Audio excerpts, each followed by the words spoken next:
meeting here at 8:01. Do we have any public comment this morning?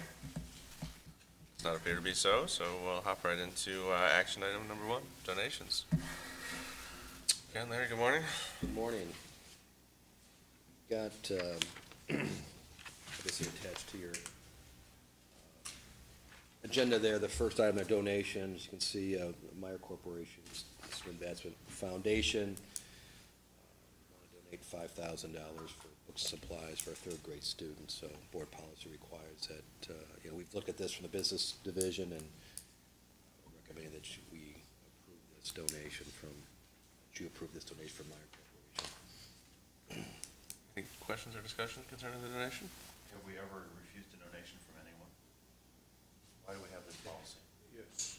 The reason for the policy is to make sure that a donation doesn't come tied with an expenditure that the board was not aware of. Got it.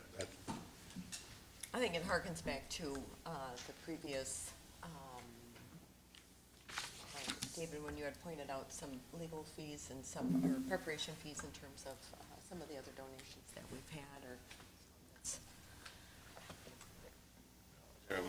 No other questions. Books are good. Is there a motion to approve this donation? So moved. Support. All right, those in favor? Aye. Motion carries. On to the applications for grant approvals. Following the donation, as you can see, there are several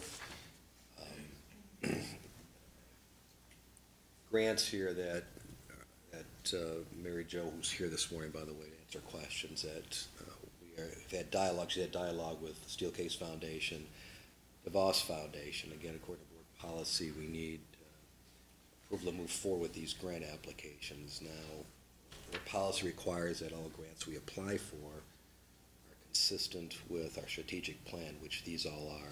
In fact, the DeVos is a continuation of the program that's currently going on. Consistent with our strategic direction as well as a transformation plan, and also do not leave us with significant legacy costs once the grants are finished. These do not. These are all self-contained programs. The first from Steelcase Foundation is a grant for leadership training. Very important, I think, for those that saw Terry Greer. He talked very passionately about the need for building leadership within any organization, especially urban school districts. We've also have dialogue with Steelcase Foundation to complete or to do a comprehensive curriculum audit. Apparently we've had some questions about whether or not we're on the right track curriculum-wise, and this will bring an outside organization to do that work and to give us recommendations on our curriculum and development going forward. DeVos Foundation is organizational development that's been going on for the last several months, a continuation of that work. And the final item there is just a small amount funded by our GRCF and Challenge Scholars, provide data analysis support for the Westwood and Harrison Park teachers. That'd be for a position to do that. So we are asking that the Finance Committee recommend these be approved by the board. I don't think any questions. Mary Jo certainly is capable of answering. She's had most of the contact with these foundations, the dialogue that's taken place with them since that point in time. Questions concerning the grants? Anyone? I do have a couple of questions. Do any of these then have to be bidded out, or so this leadership development, do we already have somebody in mind without letting the cat out of the bag? Fabulous investment that the community is doing for our schools and our leadership, and then just to hear about who's doing the leadership training, Sure. et cetera, curriculum building would be great. We've been talking with Harvard University, and part of this was based that Steelcase Foundation had been talking with the Pew Foundation out of Palm Beach, Florida, and they had been working with Palm Beach Public Schools and had gone through a similar process with that district, which made a significant difference in the way the district was operating from the leadership development courses at Harvard. So we had a conversation with them, and they had recommended a series of classes that will provide a coherent and aligned approach to being able to move the district with the leadership in order to really go into that deep transformation. Right. And will there be sort of mentoring, I envision, at this sort Yes. of level? Yes. Yeah, okay, Yeah, again, this is all pre-approval, so it hasn't Sure. gone to any board of trustees or anything. right. But yes, it would include actually someone to help guide that whole process and having follow-up opportunities with the staff from Harvard. That's so important for the implementation of learning. It's one thing to go somewhere, but it's another thing to bring it back and make sure it really begins to take root within the district in every respective role, whether it's teacher, principal, central office, superintendent, board, anyone. So that's Exciting. Any other questions? Is there a motion to approve the grant applications? So moved. Support. All right, those in favor? Aye. Opposed? Motion Thank you. carries. Thank you. Thanks. All right, purchasing agenda. Yeah, last action item there, number 3, is a purchasing agenda. There are a few things on that we're asking for approval, a recommendation from the finance committee of the board to approve the purchasing agenda. And certainly answer any questions that you might have, just a couple items there. Questions concerning the purchasing agenda? Can you tell me a little more about the temporary staff piece, the business services? Well, when I came on board several months ago, actually the business services was already down an individual, and since that point in time, one of our staff members has left. Before we do any permanent hires, I've been looking at the structure of our department. We just had a couple of discussions with my leadership team about the direction of that, and we've got a temporary person in place right now to help us out. I don't want to make any final decisions on permanent hire until we've come to a determination on what the business services staffing should look like. So, not sure how long that's going to take. That's why I've asked for this $50,000 until I think a decision will be forthcoming here and some changes over the next 30 days or so. But to that point in time, the account temps person's been working out great for us, providing value for us. And once our make a decision on the staffing of that business division, then we'll move forward for permanent hire, likely. Thank you. Any additional questions concerning the purchasing agenda? Is there a motion to approve the purchasing agenda? So move. Support. Further discussion? Those in favor? Opposed, same sign. Motion carries. Thank you. Financial statements. Financial statements, through the first 4 months of our fiscal year, just a couple months into the school year, as is common this time of year, certainly our revenue has outpaced our expenditures. We have a lot of cash up front with the summer property taxes. At this point in time, nothing out of the ordinary has surfaced. It's pretty unremarkable. Good cash position, obviously, revenue coming in. As you're aware, with the negotiations with the unions, the approval of those compensation increase for the whole staff, we'll be preparing a budget amendment that I believe will come forward in January that will encapsulate those additional expenditures for those salary increases and maybe a few other things. But as of this point, through the first 4 months of this fiscal year, things are looking great. Any questions concerning the financial statements?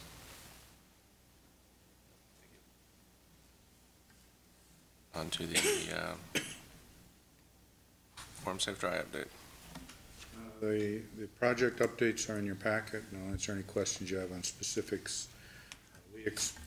Next month at the December finance meeting, we'll be bringing the entire Warm, Safe, and Dry listing with updates and project recommendations to the Finance Committee for review.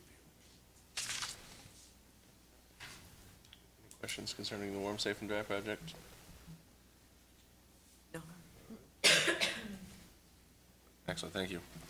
On to policy update here, sustainability update. Good morning. Good morning.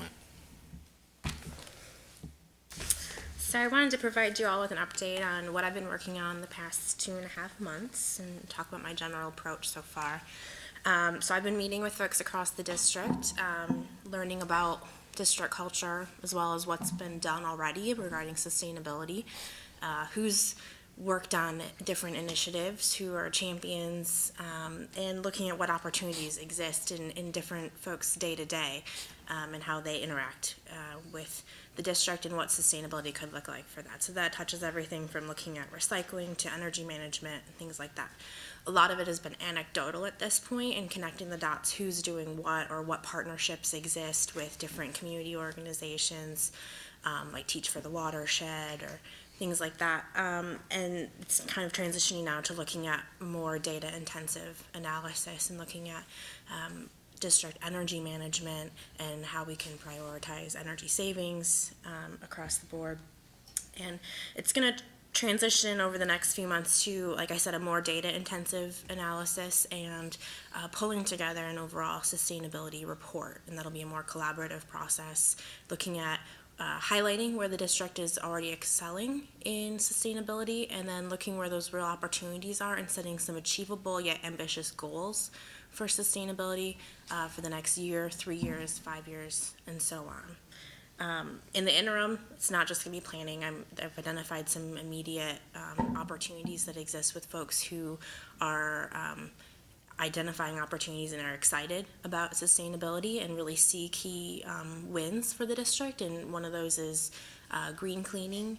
I really think that that's an opportunity that we can look systematically at the products and cleaners and chemicals that the district uses and evaluate those impacts and look at switching to greener, less toxic, more eco-friendly alternatives. That's something the district's already started doing. We have some really great champions in the custodial team who have already taken the initiative to look at some of the, I guess, the worst or the most toxic cleaners, both from a occupant health standpoint, but also from the custodial staff who are using them and breathing them in every day. And so they've already started that work, but don't necessarily have the capacity to kind of drive that forward. So I'm going to be working with them to accelerate that switch to green cleaning products over the next year. Also looking at composting and just doing a pilot for composting with City High and switching to compostable trays, from styrofoam to compostable trays, and obviously starting slow, making sure that process works well, that there's room in the budget for something like that, that it's not going to run up the budget too much, and that the students understand that the composting vendor that we have works well, everything like that. So starting kind of small, making sure we're doing it right and it's really successful, and then we'll look at opportunities, expanding it where it's appropriate. And like I said, also with energy management, looking at the data that the district already has for the building energy use and identifying where buildings are not performing as they should be or as we would expect them to be, and some of what the biggest energy hogs are in the district and how we can address that with limited resources and make the best decisions.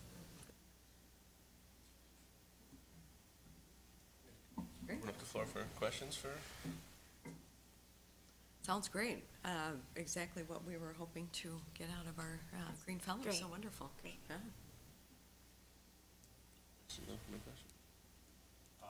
Well, I guess the only thing I'd suggest is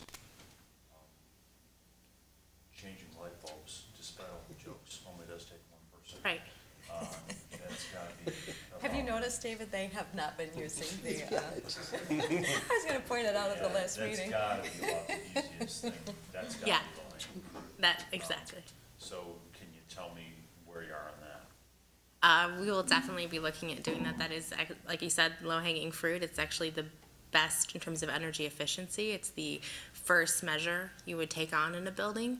And so in order to do that, I'm looking at the district overall and comparing buildings against one another, because I don't want to just start in this classroom or in this corner when, there is one building who is really underperforming comparatively, and we can go in and be more systematic and whole building approach to that. But you're right, lighting is like the first and best energy efficiency measure we can take, and it's the least cost with the highest payback. And so that's always the first measure to take on. So I will definitely be looking at that and prioritizing that over any other Yeah, and energy I'm not even measures. sure that I'd say it's the best payback, but it's baked into your maintenance budget anyway, so it's easy to implement. And the other obvious structural advantage we have, that we all know, is we've got a lot of real estate, which lends itself fairly well to geothermal applications. I think probably every building we've got could get converted to geothermal over time. At least I'd like to see that studied. I'd like to see the feasibility on that, because geothermal takes land. So it's hard to do for a skyscraper in Manhattan, but if you're city high and you got 30 acres, it's not that hard to put in. It's GRPS University that has 30 acres now. But still, Right. Cities it's probably have 30 acres too, we just don't know about it. I think they're on 17. Creston's probably got enough land, Yeah. if we want to use the old names. But yes, you're right, I still call the farmland we've got on Fuller Street. City High. For clarity. That helps. I'm learning all the names Right, and the right. former names. The And former Northeast Middle School. That's good, going way back. And it would be nice to see some good use for that farmland we've got on Fuller. Agreed. All right, any other questions? Can you give me the proper pronunciation of your last name so I don't slaughter it here? Trevelyan. All right, Ms. Trevelyan, thank you so much for your time. We appreciate you being here this morning. All right.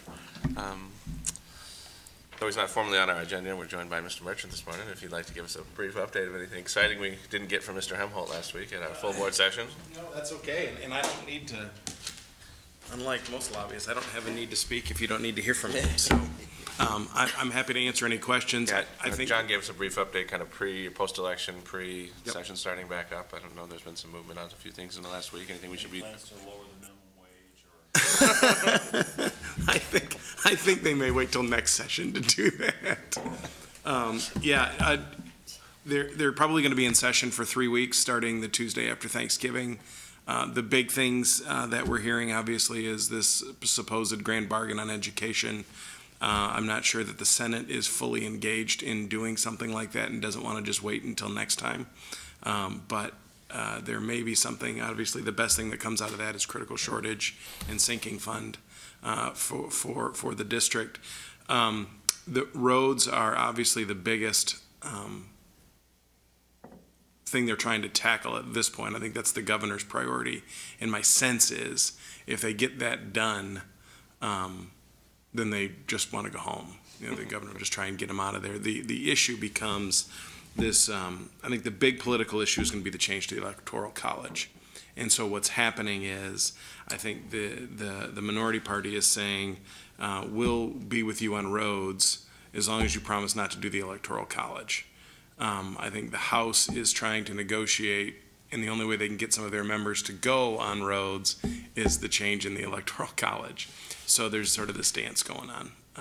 But we'll see what happens. But my sense is, beyond roads and maybe the grand bargain, there isn't going to be a ton of stuff that's going to happen. There's going to be a lot of, what's my favorite quote, never mistake motion for progress. There'll be a lot of commotion, a lot of chaos. So, but I haven't heard much about a school supplemental. There was some hope that there might be one that may be part of a deal on roads, but I haven't heard that. So I don't need to. If you have any questions, I'm happy to answer. Session got back in session. No, it's good to just hear if there's any other bad scuttlebutt, so. Yep. Good. Got worse. Very good. Thank you, Rusty. Yep. Any other questions? Anything else for you, Larry? There is one thing I just wanted to mention. You're aware, I think this body a few months ago approved us moving forward in the museum school. And I just want to let you know that we're in the process now of trying to hire a principal for that particular school. We budgeted some dollars in this budget year, obviously not. Most of the teach will be starting next year, but that's going on, and any additional costs will be part of that budget amendment come January, but we have been moving forward, trying to identify and hire a principal to get things rolling in the museum school, so. Anything else, guys? Very good. Meeting adjourned. Thank you.